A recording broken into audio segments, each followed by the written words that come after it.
All right, hey everybody, it's Joe Martucci along with Nick Huba here, and Nick, it's 10 o'clock.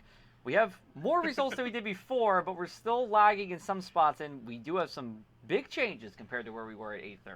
This is the latest I think we've been on election I can remember that we don't have that much information. You're seeing 4 and 5s. A lot of it is what we discussed earlier. There was some delays in reporting. We're still seeing that kind of go through the state. And also, at the top of the ticket, this governor's race is kind of it's closer than a lot of people think. I think in a way, right now Jack Citarelli's up over Murphy. There's he's up 6,000 votes according to the tabulations using. But here's the thing, and we've talked about this ad nauseum. We talked about this at the national level. The really big Democratic vote totals are still out yet. Yeah. So like Hudson County, Essex County, you're looking at those monster things. Meanwhile, it looks now like Murphy's in trouble, but when those come in, they're coming in 80-20, I would think, like something like that number. So he'll erase it like a 6,000 vote lead pretty quickly, and probably one batch. Probably. Sure. Two things. One, these numbers in the past half hour have been flipping back and forth. So it's been like Murphy 50, Yes. Citarelli 49, and it just goes back and forth. One thing I wanted to point out, we're going to go county by county here because now we do actually have the results in each county. I mean, listen, I'm not a political expert by any stretch, but I thought it was interesting that Cape May County was ahead for Murphy. Is that unusual? Cape May traditionally very red. Van Drew's been down there a long time. He's made it red. I don't think I think when you look at that county, it's getting redder as we go. So it's more interesting that Murphy's up there. Yeah, it's interesting in a way. You look around at the other numbers. Cape, Cumberland, and we still don't have enough out of there. Sure. Ocean. That's interesting to me, because Ocean's traditionally very red. You know what? I think I made a mistake I think there, you Nick. did too. Yeah, I No think offense. I flipped those around. I'm looking at that going, wait, that looks very all right, wrong. my fault on this. I was punching it in, and I had it the other way around. We'll fix that. But Citarelli's up by that amount. Apologize for the error there. So that's critical because where Citarelli has to make a difference is Ocean County, which is like redder than red. It's blood red, actually. And Monmouth County, too. Those are probably the two things with the populations in those things. You look at, like, Ocean County, large senior developments in Barnegat, large senior developments in Manchester. You start looking around the rest of that area, Berkeley is like, I don't know, 80% Republican at this point. I might be over-exaggerating, but it's definitely that kind of thing.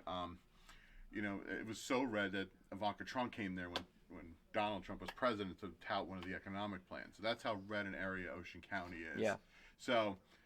that's where he's got to make the hay. And is that enough? Is that 60,000 votes right there? Is that enough to help him? Especially when you have Hudson, like Jersey City, those kind of places out, you'll produce those kind of vote totals right there. Sure. And, just keeping in Ocean County, I saw incumbent Mayor Stafford Murr. He is reelected. I know that's that's gone really Republican lately. That is Stafford is another one of those towns in Ocean County is really hardcore Republican. Yeah. And Eagleswood, small town, but Republican. Highly Republican, yes. There you go. An interesting one is Barnegat.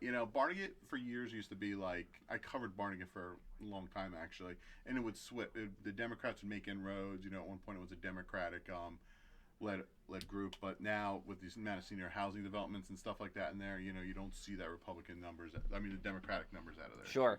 Let's just go to the ballot questions here. We are still, we're very interested, Nick and I, about these ballot questions. Looks like I'm, again, not an expert, but the sports betting for Rutgers teams probably doesn't look like it's happening. I have not betting the over on Geo Baker points against Michigan this year. I guess not. I am just shocked by this. I don't know why. I don't understand why you would not do this. Like, I just don't understand why the voters think this is a bad idea. I don't know. Right. But also, by the same token, keeping the gambling realm, those proceeds for a bingo game for a church group can now be used for all organization Here's expenses. the thing. Ask 5 people on the street if they can even explain the second question. We should have done that, Nick. We should have done that. We're going to turn back the clock. We're going to do that again. 11 o'clock All right. Legislative District 2, we don't have anything. Yes. Atlantic County's been slow to come in. They're starting to trickle in. So... I would just keep tuned to pressofAC.com, and we'll have more on that as of night and early tomorrow morning as that goes through. And hey, how about, can we talk about the LD1 or the legislative district in Ocean County? No. Okay. No, we're still waiting on stuff, Yeah. and out of Cape May especially. But Sure. That's always been a real Republican stronghold. Got it. Okay. Atlantic City Mayor Marty Small has declared victory. He has declared victory. Right. So we're look. good. No. Good. I don't think this is much of a surprise to anybody. it's surprising he declared victory this early. Maybe I don't even think that's a shock, but he's as we quoted Harry Hurley's stat earlier. I think it's like 7 elections in the last 2 years. The man's campaigning all the time, as they say. Right. Right. All right. And then Upper Township Committee, it was leaning, and we have these X's, but our own Bill Barlow is doing some reporting. Looks like it was going to remain in Republican control. I mean, another Cape May County area, traditionally Republican, another victory for the Republicans. Sure. Area. I think that's pretty much all we have on our end, or at least on my end. Is there anything else you want to add? It's been one of the slower nights, like not news-wise, but like result driven. And that comes back to kind of what happened before. I think like at 6:30 when the ACLU filed that lawsuit, and then there was issues at some polling locations getting people in the door to get them to vote. It seems like all that kind of pushed everything back. But also don't forget, like the races are closer too than I think a lot of people expected. Like the gubernatorial race is very close. Mm-hmm. It might not turn out to be a closer. Like you might get some widening of a gap for Murphy if it goes like that. But right now, no one's called it, and I'm kind of surprised by that, but the numbers say there's no reason to call it. Yeah. So. All right. Well, we'll keep update here. This is going to be our last video live stream, but that does not mean the coverage ends here, right, Nick? We'll be up probably most of the night here on PressOfAC.com updating, and now I'm going through them.